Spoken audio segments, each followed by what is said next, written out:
You're listening to the Mind Manual Podcast, episode 41, How to Cultivate Greater Resilience. If you want a particular result in your life, but you're unable to get it, tune in to start training your brain and expanding your emotional intelligence to unlock the most powerful and underutilized performance tool that we have. It's the most important work you could do because it affects every area of your life. Hello, everyone. How are things? What's your usual standard response to that question? Do you ever really think about that? And if you were to be brutally honest about it, would it err on the side of typically crappy or something along those lines? Isn't it true that it's just great to have the eyes to see this day or the health to be engaging with your healthy children? Now, not all of us can say that at this point in time, but there is a ton of others that are similar that we could find that is great about this day. The reality is none of us get out of here alive, well and happy all of the time, untouched by the frailties of life here on earth. So what is it exactly that sets us apart from those who are able to bounce back bigger and higher when we inevitably come across the challenging and often crushing times of our life? There have been many research scientists who have sought to solve this puzzle and put it all into an evidence-based theory. One such researcher is a lady by the name of Dr. Lucy Hone, a researcher who has studied resilience for over a decade. Now, given the way life works sometimes, Lucy was put to the ultimate test in having to put all the theories in the world, including her own, to practice after she tragically lost her 12-year-old daughter. Can't life be cruel sometimes? And what she painfully discovered as she swallowed this work is that none of it worked. So having been saddled with her own weight of grief and loss and suffering, she began the real work of finding her own way back, wading through the muddied reeds of the path that could easily swallow her into the quagmire of despair. So what came out of all those years and words of research papers were 3 simple steps that all resilient people do. Now, these people didn't become resilient overnight, just after tragedy struck. They practiced it habitually throughout their entire life.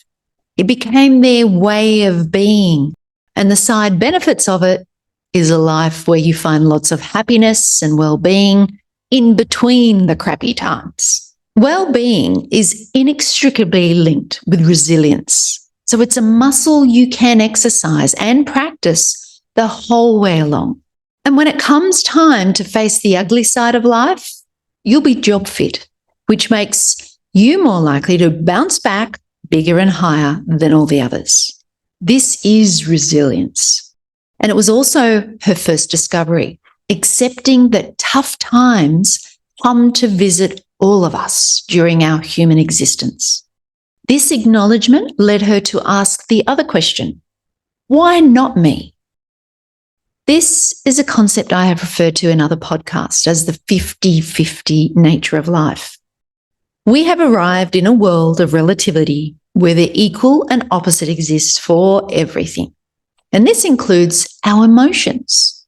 It is very evident in the physical world where we have night and day, winter and summer, El Nino, La Nina, birth and death, and everything in between. When we look at the full spectrum of emotions available to us, we compare them in black and whites also. We have love, hate, happy, sad, anger, pleasure, peace, conflict, cruelty, kindness, and on they go. They are all available to us, not just the 50% of good emotions, but the 50% of bad emotions also. This extends to our circumstances as well. Can you think of a rock star, a successful entrepreneur, a super athlete, a celebrity who has all the resources available in the world to them that are perfectly well and happy all of the time? So many of them are in a mess in so many ways. The good news is, however, we can influence the way we experience all of it. We can co-create our own version of how we want to experience any situation or circumstance. Even though the rest of the population may have deemed it to be intrinsically devastating, there are different ways to navigate these tough times. This led to the second key attribute of resilience: to focus on the things you have control over. It not only applies to the traumatic events of our life, it applies to the everyday. Our mind loves to heavily lean on the negative, scanning for threats, looking for what's wrong with something, and only seeing the other side of that 50% of life, in taking the good and flipping it to see the bad. And you will find the evidence for all of it. The filter of our perspective will take the good and find the threat in it, the bad that could also exist, which it does in this world of relativity. That's a given. They are the rules of this game. Some call it universal laws. Others put it into theories or formulas. Newton's third law states that for every action, there is an equal and opposite reaction. This is the dichotomy of life. The equal and opposite exists for everything. The question then comes down to, which one do you want to focus on? A stressed out person stays focused on the other side of life, the other 50%.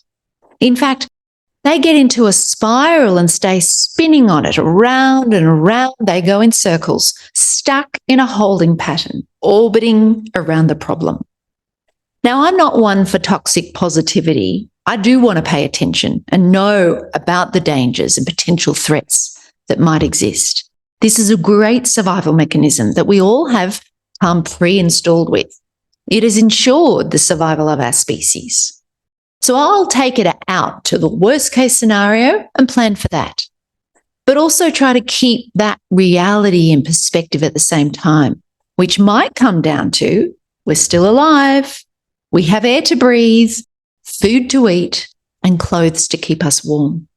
Then I might progress to what other resources do we have around us.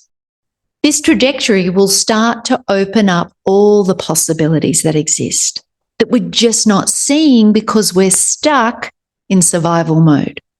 But once you realize that you're still alive, it's time to get creative and open our eyes to the inherent abundant nature of life and everything we still have. When tragedy strikes and there is huge loss involved, it can often feel like we have lost all control. I mean, life has just shown us how very little we have had in that moment, right? So we have this sense of loss of control that we become hyper-vigilant to, which feels scary. And like we need to go back into the cave where it's safe. This is one of the illusions that is shattered during these times, that we think that we live in a world we can control. The reality is, though, we don't have control over most things out there in the world. And we most certainly don't have control over any adult. It's just that we don't focus on that. It doesn't really feature in our everyday awareness. Day in, day out, we place our faith in a thin strip of paint in the middle of the road to separate us from oncoming traffic. Dr. Lucy Hone and the rest of us on Earth have no control over what the driver will do coming towards us. We cannot control whether he looks at his phone or not, whether he stops at that stop sign. But what can help us during this time, as Lucy discovered, was to focus instead on what you can control. And the big one here is we can control the way we think about something. Although it doesn't feel like it because most of the time we live on autopilot, we can become conscious narrators of our environment. We can choose to tell better stories about our life. Lucy could continue on, very well justified, telling the tragic story about losing a 12-year-old daughter. Or she could focus on the other two beautiful children she still has. This was how she decided to start thinking about it. She thought they deserved also to have the best life they could make of it. And she put her time and attention on that. Going to the very opposite extreme of that, I just finished reading an article from the Batuta Advocate, which is an online satirical digital publication here in Australia that reports on current issues affecting everyday Aussies in a way that might reflect what they're really thinking. It's a very funny example of what I'm talking about here. Taken to the extreme, a sheep farmer tells us the story about his life, everything that he's not happy about, using the most expletives you could possibly fit into one article. And I'll link to it in the podcast notes on the website. But a word of warning, it is Aussie humour and it's not for the faint-hearted or the little ones.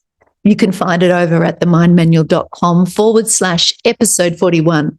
And I'll also provide a link to the Dr. Lucy Horn's TED Talk for those who are interested in her story. So on to the third element or secret of resilience that Lucy discovered was to ask the question, does this way of thinking, what I'm doing, or way of being help me or harm me? This is a magical question that we should be asking ourselves at every turn. If we thought about ourselves as something to protect and something to nurture in the same way as we are with our children or those we hold dearly, then we would be a whole lot more vigilant in what we expose ourselves to and doing the thing that is in our best interest and for our highest good. I mean, most of us have this view with our children. We just need to extend it to ourselves. If you find yourself poring over photos, as Lucy did, of what was and you're gripped in the suffering of what could have been, is that helping you or harming you? If you don't allow yourself to enjoy your other children because you've gone too far down into that deep, dark hole and you can only think the one you have lost, is that helping you or harming you? They are harsh questions, I know, particularly as they relate to the worst type of suffering I think there could be in losing a child. But it is a very legitimate and logical question to ask, and one that only goes to the very core of our well-being and interest. I think we should all be asking this question of ourselves with everything we do, every perspective or thought we choose, every action we take or don't take. It's like the most basic drafting tool we have for setting our life up for success and weathering the storms as they pass. The problem is we never think about it that way. Or if we do, we don't think we matter enough to place any importance or give priority for ourselves. We think that living a life in mourning, regret, and sufferance is a way of honouring the fallen or a show of how important they are by denying ourselves and everyone else around us who continue to live on. And there's no doubt they are important and special and may have been your whole world. Except, do you really want to stay down in that place? Or do you want to find something worth living for? I didn't feel like I had that luxury when I lost my husband because I had 2 little children who still needed me, which I'm so grateful for. But I've seen many others who didn't have that and very much stayed in that place and became the living dead. It ultimately does come down to a choice. And I think it would serve all of us if we kept asking this question to ourselves. Does it help me or harm me? I mean, who needs enemies when we've got ourselves? Look at the terrible suffering we inflict on ourselves every day in thinking this way instead of that way, which causes this painful emotion over a more empowering one, compelling us to take this action over a more favourable one that would produce a way better outcome or result. At any point along that cause and effect chain reaction, we could have asked ourselves this question and drafted ourselves off onto a very different pathway. Instead, we get caught up in the immediate short-term relief at the expense and sacrifice of our longer-term well-being, in thinking that extra bottle of wine will make me feel better, if only for an hour. Then how much worse off are we? Or that highly processed food or sweet treat that we know is so bad for us, but tastes oh so good. We kid ourselves by saying how we deserve it and I've had a hard day, I need a treat. If we stopped and spent a second about the harm it is doing to us, we would realise that it is slowly killing us and at the very least, leaving us in a greatly impaired state of physical as well as mental health.